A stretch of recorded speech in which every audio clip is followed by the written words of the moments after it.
Dahulu kala di pinggir sebuah hutan yang lebat, tinggallah seorang perempuan tua bernama Mbok Rondo Sirni. Sudah lama Mbok Rondo hidup sendirian di sana. Setiap hari ia pergi ke hutan mencari kayu bakar. Hasilnya sebagian dijual dan sebagian ia gunakan sendiri untuk memasak.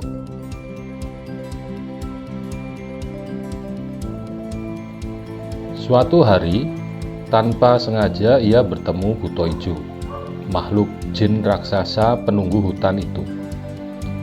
Sang Buto Ijo tahu Mbok Rondo ingin sekali punya anak untuk menemani hidupnya yang sendirian. "Aku bisa membantumu punya anak," kata Buto Ijo. "Tetapi kamu harus berjanji, kalau anak itu sudah berusia 15 tahun, aku akan mengambilnya."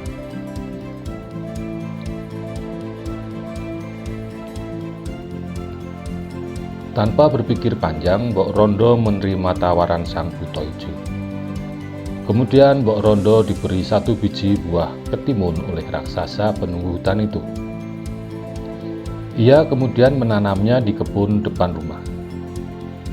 Tidak berapa lama, biji itu pun tumbuh menjadi pohon ketimun yang subur dan lebat buahnya.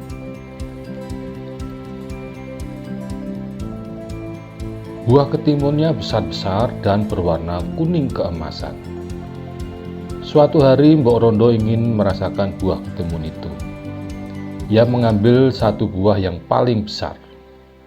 Kemudian ia membelah buah itu, dan betapa terkejutnya Mbok Rondo Sirni ketika ia melihat di dalam buah timun itu ada seorang bayi perempuan.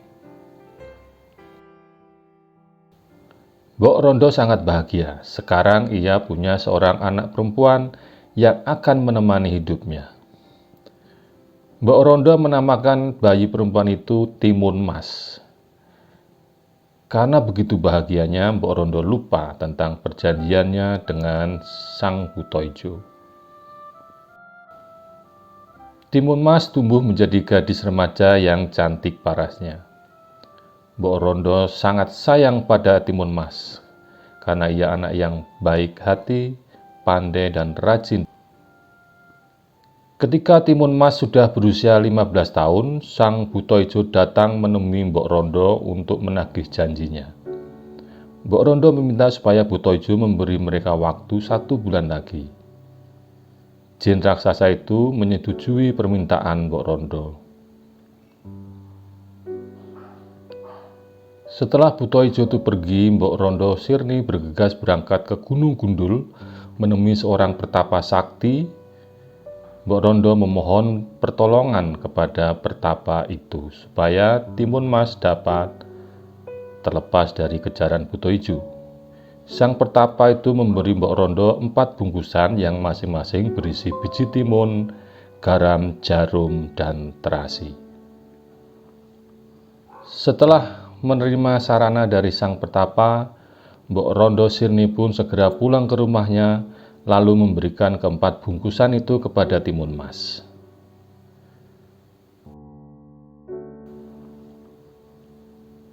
Meskipun merasa berat hatinya, namun Mbok Rondo harus melepas pergi Timun Mas. "Hati-hati Timun Mas," kata Mbok Rondo.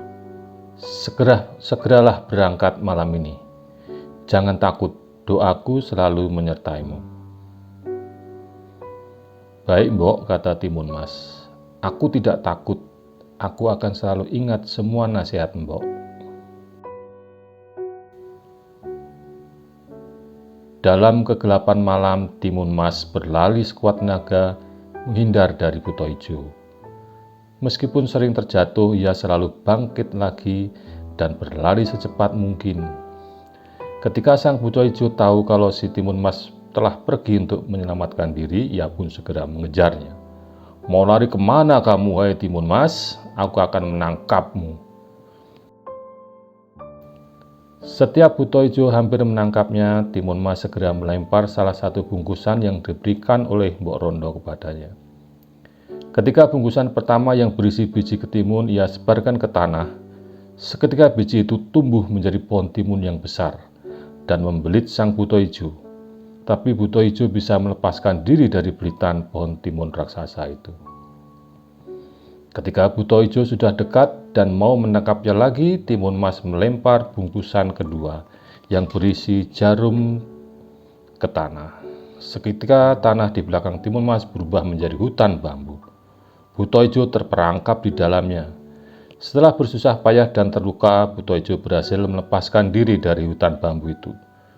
Buto Ijo segera mengejar Timun Mas kembali. Ketika Buto Ijo berhasil menyusun Timun Mas dan hampir menangkapnya, Timun Mas kemudian melempar bungkusan ketiga yang berisi garam ke tanah. Seketika tanah di belakang Timun Mas berubah menjadi lautan yang dalam.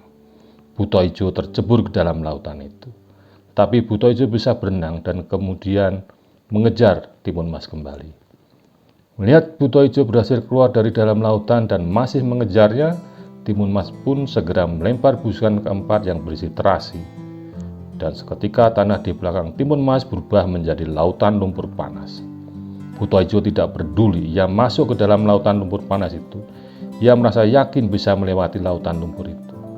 Tetapi kali ini Buto Ijo salah, ia tidak bisa keluar dari lautan lumpur panas itu.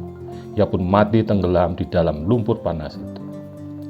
Akhirnya Timun Mas dan Mbok Rondo hidup bahagia. Mereka tenang dan bahagia, tidak lagi dikejar-kejar Buto Ijo.